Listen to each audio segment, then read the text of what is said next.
अस्सलाम वालेकुम नाज़रीन। ड्रामा सीरियल दस्तक की आने वाली एपिसोड में आप देखेंगे कि जब भी सैफ को लगता है कि फ़रियाल उसकी ज़िंदगी से चली गई है और वो किरण के साथ ठीक होने लगता है, फ़रियाल फिर से वापस आ जाती है।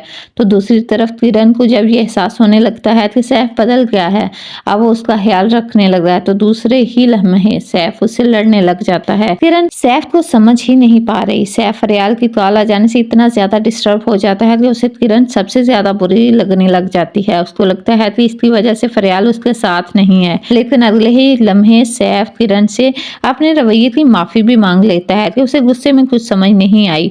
वो औरतों की इज्जत करना जानता है, वो तो फिर उसकी बीवी है। किरण जिसको बहुत दुख होता है कि वो सिर्फ उसकी इज्जत करता है, इसलिए वो सैफ को दोहरा कर पूछती है कि वो सिर्फ उसकी इज्जत करता है। किरण जो सैफ को समझाती है कि हमारे माँ बाप ने जो हमारे बारे में सोचा हमारे भले और खुशी के लिए ही किया, इसलिए उसे अब अपने माजी को भूलकर आगे बढ़ना चाहिए। सैफ कहता है इस रिश्ते में आखिर क्या ही भला हो सकता है जिसमें ना तुम खुश हो ना मैं। तो अगले ही सीन में आप देखेंगे कि फ़रियाल जो 1 मिनट के लिए भी सैफ को कॉल मैसेज करने से बाज नहीं आती।